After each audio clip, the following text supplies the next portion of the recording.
The road to Hollowmere was silent save for the crunch of my boots and the rasp of wind through the trees. Villages like this always stink of rot and fear, though this one seemed to have drowned in both. When I arrived, no children played in the mud, no blacksmith hammered in the square. Only shut doors, shuttered windows, and eyes peering through cracks in wood. They led me no further than the outskirts, as if crossing into their own streets was a curse. "The bride waits there," an old man croaked, pointing to the chapel ruins across the fields. "We hear her sobs after dark. She takes those foolish enough to follow. Livestock, too, gone." They pushed a pouch of silver into my hand like a desperate offering, not a payment. I've seen that look before, when coin buys hope instead of service. I asked them the tale, and though their voices wavered, they spoke it anyway. A woman, betrayed on her wedding day, bound in silk and buried alive in the woods. Her screams carried through the chapel bells, but no one came. Now she walks. Now she mourns. Now she kills. Such stories spread like plague, half lies and half truth. But her name was never spoken above a whisper, and that told me enough. Night was coming, and the weeping would follow. The village looked sickly, as though the earth itself had grown tired of feeding it. The homes leaned like weary men, the fields bore only brittle stalks, and the air thin, brittle, wrong-pressed heavy on my lungs. Everywhere I walked, eyes followed me from cracks in doorways and shuttered windows, but not a soul dared speak. It wasn't until I entered the tavern that a voice finally broke the silence. An old man sat alone, his spoon circling a bowl of broth as though afraid to stop. Without raising his head, he rasped, "She walks at dusk.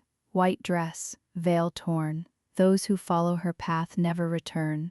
Another, already drunk, laughed bitterly. "Superstitions," he spat. "But the bells, oh yes, the bells, they toll with no hand upon the rope." His laughter dissolved into a cough that left him pale. I left them and sought the abandoned church at the edge of town. The door moaned as it opened, revealing an altar buried beneath offerings, ribbons, cracked mirrors, locks of hair tied in trembling knots. Faith had long fled this place. Fear was the only god left. Scratched into the altar, deep and desperate, were words that chilled me. "Bride hungers." I traced the grooves, still sharp, still fresh. Then the wind shifted. A single bell tolled. Soft, hollow, though the tower above me was empty. That was when I knew the villagers were not exaggerating. I searched the church as dusk led across the sky. Cobwebs draped the rafters like funeral veils, and every creak of the floorboards echoed too loudly. In a rotted confessional I found a ledger, its ink smeared by damp legible enough. It spoke of a wedding night that ended in blood. A nobleman's daughter, promised to a lord. Yet the groom never came. Instead, raiders set fire to the village. The bride, abandoned and trapped in the chapel, was found the next morning hanging from the bell rope, her gown soaked in smoke and grief. The priest had written only 2 words before the book ended, scorched at the edges. "She waits." I felt the cold before I heard it. A draft cut through the ruined walls, carrying the faintest whisper. A woman's voice, soft, mournful, and terribly close. My hand went to my sword, its ruins pulsing faintly at her presence. But when I turned, there was no one. Only a veil, white and tattered, drifting on the stone floor. I didn't pick it up. Graveyards speak louder than the living, if you know how to listen. I walked among tilting stones, the names weathered into ghosts themselves. Birds did not sing here. No crickets dared. The bride's grave stood apart, marked by a cracked angel, its face eroded smooth. Offerings lay at its base, wilted flowers, dolls with missing eyes, even teeth strung on thread. Desperation, superstition, bargaining with what they could not fight. I knelt, pressing a talisman into the soil, an old charm of protection, one my foster mother once used. The ground shivered, just faintly, but enough that I knew she had noticed me. That night, I dreamt of bells. They tolled endlessly, shaking me awake in a cold sweat. My familiar, today in the shape of a black fox, watched me with wary eyes. He never growled without reason. I decided to test her reach. At dusk I walked the fields, the stalks whispering as though warning me away. My sword shimmered in my hand, reshaping into a bow of crackling light. The first arrow, tipped with blessed ash, I loosed into the mist. The air split open in a shriek not made by mortal lungs. Then, ahead of me she appeared, no flesh, only silhouette. A bride's form draped in tatters, veil floating as if under water. Where her face should have been, only hollow dark.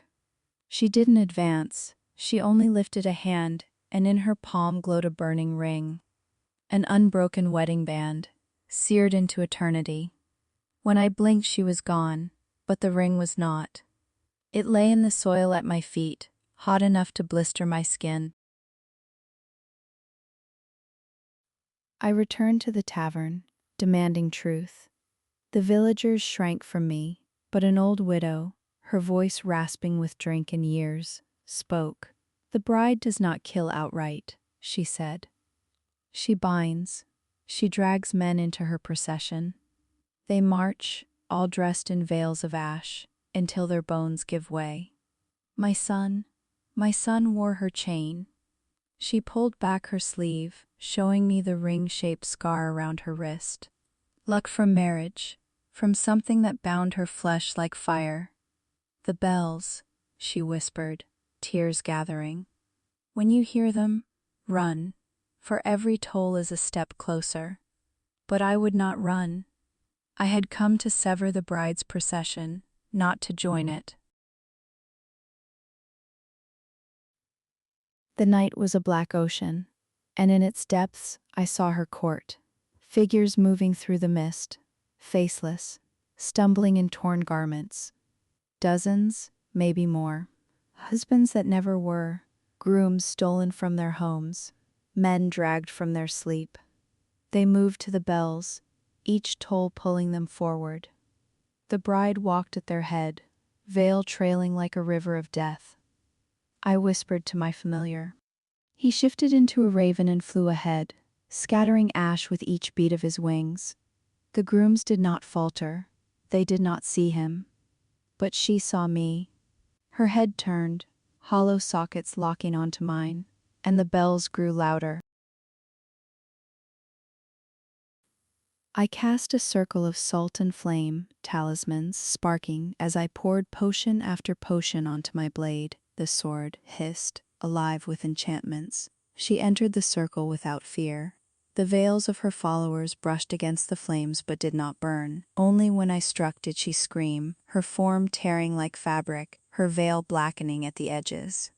But pain was not defeat. She lashed out with the bell rope itself, spectral and choking. It coiled around my throat, dragging me toward the procession. My familiar slashed at it, changing form mid-leap into a wolf of fire. His teeth tore the rope, but the sound of bells rang in my skull long after it broke. Her power was bound to the ring she carried, wedding band, never worn, never claimed. I realized then what bound her. Not vengeance, but denial. She had died waiting. And so she hunted still. I drew my whip form, lashing it across her hand. The ring fell, searing the soil. The ground split with it, screams of the dead pouring from beneath. Her form wavered, unraveling into ribbons of smoke. The procession faltered. One by one, the faceless grooms collapsed, their bodies crumbling into dust. The bells tolled one final time, then silence claimed the night. I buried the ring beneath consecrated earth, sealing it with wards stronger than stone. The church bells have not rung since. The village, though scarred, began to breathe again. Children played outside. Windows opened to the sun. But I know this truth. Her hunger is not gone. Spirits such as hers never vanish. They linger, waiting for cracks in the wards, for weakness in memory. Someday, another hunter may hear her bells. As I left, my familiar trotting beside me in the shape of a hound, I glanced back. For a heartbeat, I thought I saw her veil at the edge of the forest. But perhaps it was only the wind. Either way, I tightened my grip of the sword. There will always be another monster, another shadow in the dark, and I will always walk toward it,